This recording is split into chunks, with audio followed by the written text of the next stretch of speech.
Iniciamos Buena Salud, bienvenidos, gracias a un programa más, que todos están ya en la sintonía por la señal de Saracay Televisión y también ustedes pueden conectarse en las diferentes redes sociales.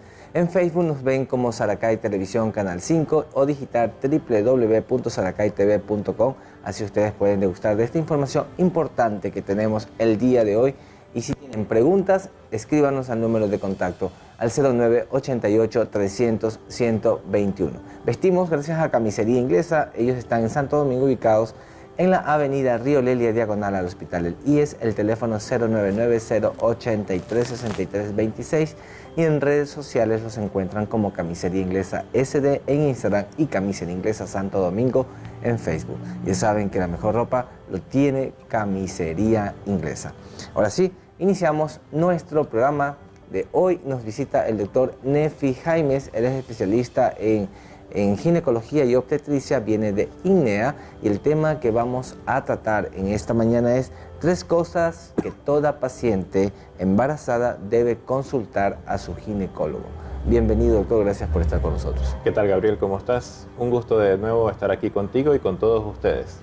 Así es, que vamos a conocer ahora un poco más sobre las preguntas o las interrogantes que todas las mujeres que se encuentran ya en estado de gestación consultan o quieren consultar a su ginecólogo. Por ejemplo, una de ellas es que cuando están, al menos cuando son, creo que madres primerizas, porque son las que están tan emocionadas y que ya estoy embarazada y todo lo demás, y están con esa incertidumbre: doctor, no siento mi bebé, doctor, ¿qué pasa? No veo movilidad. O sea, obviamente, puede entendérsela porque son madres primerizas, pero ¿cómo es esta evolución? ¿Cuándo realmente hay que esperar para empezar a sentir que tienes un bebé en el vientre? Bueno, si supieras que no solamente madres primerizas pasan con eso, pacientes que han tenido embarazos anteriores a veces están con la misma duda. A ver, la percepción de los movimientos fetales en una paciente embarazada se puede observar a partir de las 20 semanas o alrededor de las 20 semanas. Apenas en ese momento es que el feto alcanza un tamaño importante que al momento de estirar o flexionar sus extremidades puede hacerse perceptible para la mamá. Pero eso no quiere decir de que antes de esas semanas esa paciente o ese feto no se esté moviendo. Los movimientos fetales ecográficamente se los mostramos a la mamá desde muy temprana edad. 7, 8 semanas ya ese pequeño fetito está haciendo pequeños movimientos, pero que obviamente son imperceptibles para la mamá. Es importante que luego de que la paciente comience a percibir esos movimientos fetales, pueda establecer o reconocer, mejor dicho, el patrón de esos movimientos, porque eso es lo que denota el bienestar fetal. Y luego, mucho más adelante, se convierte en un signo de alarma. Es decir, una paciente que no siente o no percibe los movimientos fetales, que tenga 34, 36 semanas, es algo anormal. Y sería una razón por la cual debería de acudir a una consulta y pues establecer cuál puede ser la causa, complementando con una ecografía o un monitoreo fetal electrónico para evidenciar o evaluar el bienestar de ese feto. Y sin embargo, como comentaba, sí, las madres primerizas siempre están con esta incertidumbre de cuándo el bebé empieza a moverse. Pero también lo acabas de comentar también, que las madres que ya están por su segundo o tercer embarazo, pues, y como que saben que en cierta edad o en cierta etapa ya tenían que estarse como que moviendo, sentirlo, pues sin embargo tú nos estás comentando que esto también tiene mucho que ver de acuerdo a cómo va creciendo, cómo va el bebé estando en su matriz. En todo caso, no todos los embarazos son como que iguales, ¿no? Sino que todo va a ser completamente diferente. Jamás va a ser un embarazo igual a otro. Incluso pacientes que han tenido embarazos anteriores siempre refieren, pero en el embarazo anterior de la niña o del niño nunca fue igual, los síntomas no son iguales, eso va a ser así. Y sobre todo si, por ejemplo, termina en una cesárea, se producen tejidos que están mucho más fibróticos, que no se van a estirar con el movimiento del bebé tan fácilmente como cuando no tenía esa cicatriz uterina previa. Y eso puede conducir o hacer de que la mamá pueda sentir un poco más de molestias o un poco más de inflamación o dolor en el sitio de la herida quirúrgica. Entonces, no todos los embarazos van a ser iguales, incluso no todos los fetos van a comportarse de igual manera. Hay fetos que son muchísimo más activos que otros, También depende muchísimo la alimentación de la paciente, el peso que tenga la paciente, no es el mismo, quizás no sea el mismo peso que tenía cuando estaba en su primer embarazo, delgada, y ahora puede que tenga un poco más de sobrepeso y esa capa extra de grasa en su área abdominal, pues limita lo que sería la transmisión del movimiento fetal para que ella pueda percibirlo. Otra de las cosas que pudiéramos decirlo negativo, que las madres o las mujeres que están embarazadas pasan por estas etapas, por ejemplo, tienen dolores de cabeza recurrentes, tienen náuseas recurrentes, ganas de vomitar y en muchos casos también se marean con mucha frecuencia y esto es cuando empiezan o sea, no sé si es en la primera etapa del embarazo o es durante todo el embarazo, que esto causa mucha molestia. Pero también ver lo positivo. Lo positivo también es como que se antojan de muchas cosas que también desean adquirirlas en este momento sí o sí porque son un antojo que les da cuando están embarazadas. ¿Hasta qué punto todo esto es normal? ¿Podemos normalizarlo dentro del periodo, el estado de gestación? Bueno, depende de las semanas en las que se encuentre la paciente. En el primer trimestre, es decir, los primeros 3 meses, la mayoría de las pacientes experimentan cambios que pueden conllevarla a náuseas, vómitos, hay olores, sabores de algunas comidas o incluso de repente le da ansiedad por comer algo que normalmente no comía. Entonces todo esto es inducido por los cambios hormonales que se presentan en el primer trimestre que ayudan al crecimiento y al desarrollo fetal por una parte, pero que producen cambios emocionales o que producen esos cambios gastrointestinales, que es el principal órgano afectado, condicionando entonces un poco más de náuseas y de vómitos. Entonces hasta allí pudiera ser normal. Lo anormal sería de que esas náuseas y esos vómitos sean excesivos y que lleguen al punto de que la paciente no tolere absolutamente nada, ni agua, y comienza a deshidratarse. Tiene múltiples vómitos que ya hacen de que se descompensen muy fácilmente y ahí debería de acudir a una consulta porque que una paciente tenga náuseas y vómitos matutinos embarazadas no hay mayor problema, pero que eso esté durante el transcurso de todo el día, que tenga 10, 12 vómitos durante todo el transcurso del día, que no tolere ni siquiera los líquidos, es algo preocupante por lo cual debería acudir a una consulta. En el segundo y el tercer trimestre disminuye mucho el tema de las náuseas y los vómitos porque la cantidad de hormonas que produce en ese momento es mucho menor. Pero el detalle está entonces en la alimentación. Como decías, ahora tiene como antojos y quiere comer muchas más cosas, fritos o cosas, qué sé yo, que sean diferentes o que sean contraproducentes. Eso puede producir algún grado de intolerancia y producir entonces alteraciones de náuseas, vómitos. Es muy frecuente que una paciente embarazada en el segundo y tercer trimestre presente colestasis biliar intrahepática, o sea que su hígado se inflame tanto porque está comiendo tan mal que hace que no tolere bien la alimentación. Entonces habría que ver, más que todo conocer, porque en este caso aquí cumple muy importante el ginecólogo su papel, porque si una persona va constantemente a sus citas periódicas durante su embarazo, obviamente todo esto que estamos comentando, el ginecólogo se lo va a ir comentando en qué momento es normal, en qué momento ya se considera tal vez no normal y tenemos que realmente empezar a ver qué es lo que está sucediendo allí para que ustedes empiecen a tomar control de la situación en la paciente que está en estado de gesta, ¿no?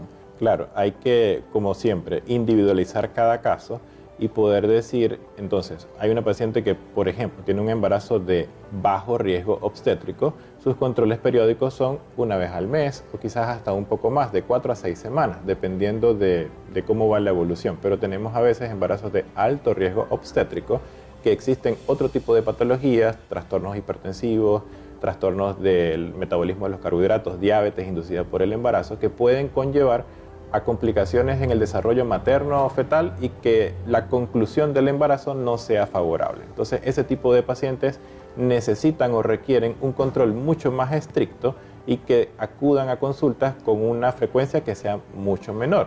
Entonces, en realidad va a depender de cada paciente y poder evaluar en el contexto en que esa paciente se encuentra y decidir cuál sería la mejor conducta con cada una de ellas. Y además que las pacientes que están en este periodo de gestación no solamente es que van a estar siempre bien, sino que como tú comentas, hay embarazos de alto riesgo y entre esas cosas también se puede evidenciar que que puede existir una preeclampsia tal vez al momento de que va a dar a luz, y esto se lo puede monitorear o controlar antes, cuando existen estos diferentes controles ginecológicos obstétricos que son para obviamente evaluar eso y prepararle al paciente en el momento de que venga su parto.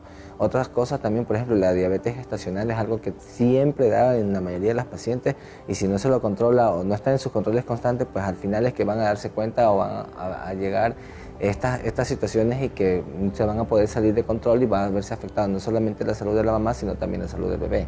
Por supuesto. O sea, lo que pasa, Gabriel, también es que nuestra población tiene la falsa creencia de que el embarazo es una condición en donde tienes que comer por 2 o por 3, que tiene que aumentar excesivamente de peso, y al ver a una paciente embarazada gordita es sinónimo de saludable, y es todo lo contrario.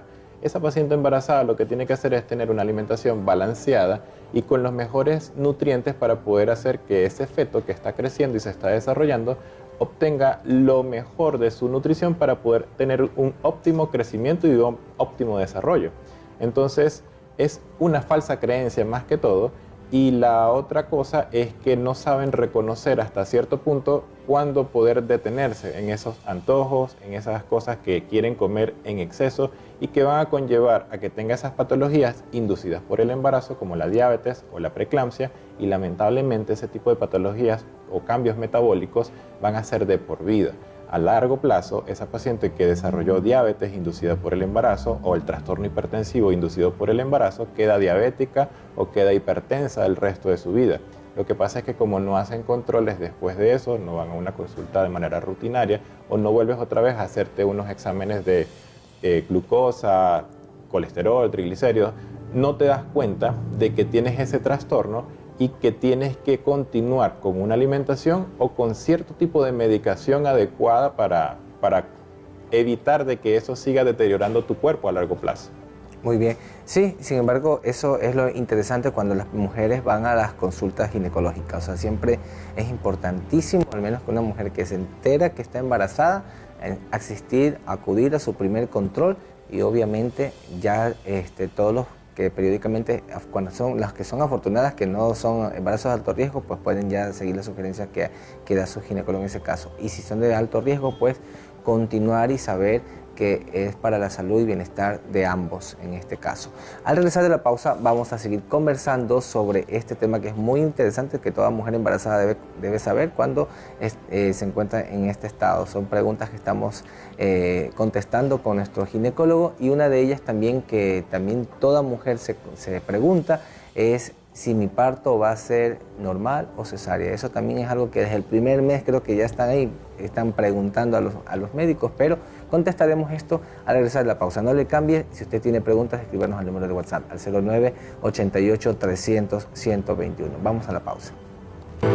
Y seguimos en Buena Salud con el doctor Nefi Jaimes. Él es ginecólogo y estamos hablando sobre 3 cosas que toda mujer o mujer embarazada debe consultar a su ginecólogo. Ya hemos hablado un poco sobre los diferentes síntomas que presentan: mareos, náuseas, vómitos, y también hemos hablado un poco sobre cuando las mujeres están que no sienten al bebé, cuando tienen cuando es su primera patadita, que dice, ay, tengo un bebé y está todo bien. Bueno, ya hemos consultado y hemos conversado sobre ese tema, pero ahora vamos a hablar también sobre lo que toda mujer se pregunta al momento que se encuentra embarazada: el parto. ¿Es normal? ¿Es cesárea? ¿Qué nos puedes decir, doctor? ¿Cuándo es importante que las mujeres conozcan cómo van a dar a luz? Bueno, primero hay que saber los antecedentes obstétricos de la paciente, si tiene partos anteriores, si tiene cesáreas anteriores. Esto sería como nuestro punto de partida inicial. Si la paciente no tiene embarazos y es su primer embarazo, toda paciente se considera que pudiera finalizar un trabajo de parto normal. Pero, ¿por qué no podemos decir esto desde el principio? O sea, la paciente, como tú decías, llega a su primera consulta con 8 semanas de embarazo, le hacemos el eco, vemos que el bebé está vivo, ¿y qué voy a hacer? ¿Parto o cesárea? Es imposible poder predecir el futuro en ese sentido, porque hay que establecer los diferentes parámetros para poder decidir si tienes una mayor probabilidad. También es adecuado de que se pueda entender de que durante una labor de parto puede complicarse por alguna u otra razón y finalizar en una cesárea. Entonces, lo que uno le explica a las pacientes es que tú tienes una mayor probabilidad de tener un trabajo de parto normal cuando cumplas con ciertos criterios. Al final del embarazo, cuando ya tengas alrededor de las 38 semanas en adelante, que se considera un embarazo a término, se debería hacer esa última consulta en donde hacemos la ecografía y establecemos el peso estimado fetal, el líquido amniótico, si el bebé tiene o no circulares de cordón, la posición en la que se encuentra, si está con la cabeza para abajo o no, y se evalúan las características de la pelvis.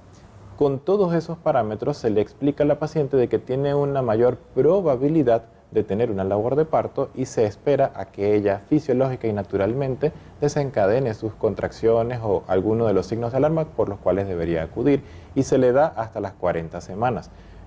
Si llega a ese punto de las 40 semanas y no ha desencadenado la labor de parto, entonces ya hay que decidir si se hace una inducción o si hacemos una cirugía programada.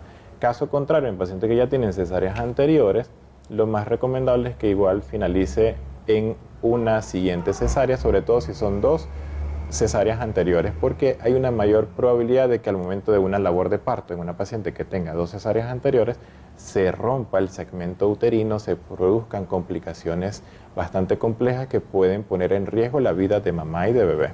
Sí, y en todo caso, conocer un poco que las mujeres que se encuentran en este estado, que ya que saben que obviamente va a haber la labor de parto, si son primerizas, pues intentar que sea normal, natural, pero esto conlleva no solamente a yo quiero dar a luz así, porque eso también depende mucho de cómo esté el estado de salud de la paciente en este caso, porque esto se va evaluando poco a poco, como hemos hablado, durante todas las consultas periódicas que estén haciendo. O sea, llegará su momento en que diga, sí, vamos a trabajar para esto, pero o tal vez decir no, y siendo paciente, un paciente por primera vez, que tal vez le toque por ir a cesárea directamente. Como siempre yo te he dicho, la idea principal de nuestras consultas es hacer la educación. Si nosotros educamos a la paciente y le explicamos, mira, es que la labor de parto no es como en las películas, que la protagonista llega y hace un pujo y sale. Eso es totalmente falso. La preparación de tu cuerpo para la labor de parto comienza muchísimas semanas antes. Alrededor de las 32 a 34 semanas se producen fenómenos de plasticidad en la pelvis que ayudan a que puedas sentir de que algo se está como que abriendo en la parte de tu pelvis y el bebé comienza a jugar y a impulsarse hacia abajo, creando como el canal por donde eventualmente va a salir a desencadenar la labor de parto.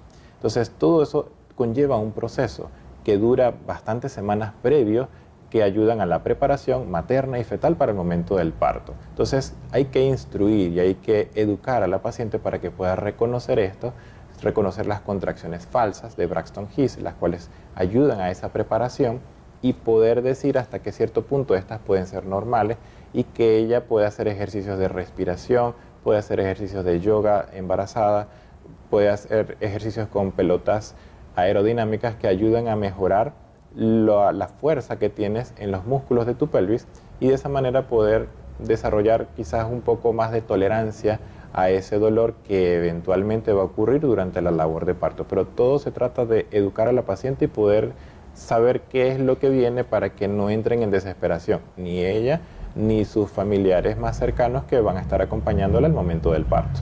Y en todo caso también, cuando es un parto programado, cesárea, digamos, en este caso, a veces es porque las mujeres también pueden tener alguna enfermedad comprometida que pueda afectar la salud del bebé al momento en el parto natural, porque hay ciertas enfermedades que también pueden arrastrar al bebé en el momento de que es un parto natural. Por eso a veces se induce al parto cesárea, aunque tal vez pueda estar preparada para un parto natural, ¿no? También existen esos casos. Sí, claro. Por ejemplo, supongamos que la paciente tiene todas las condiciones óptimas para un trabajo de parto, pero tiene una enfermedad de transmisión sexual que puede transmitirse a través del canal del parto o al momento de entrar en contacto la mucosa de los ojos o de la boquita del bebé con la mucosa de la vagina.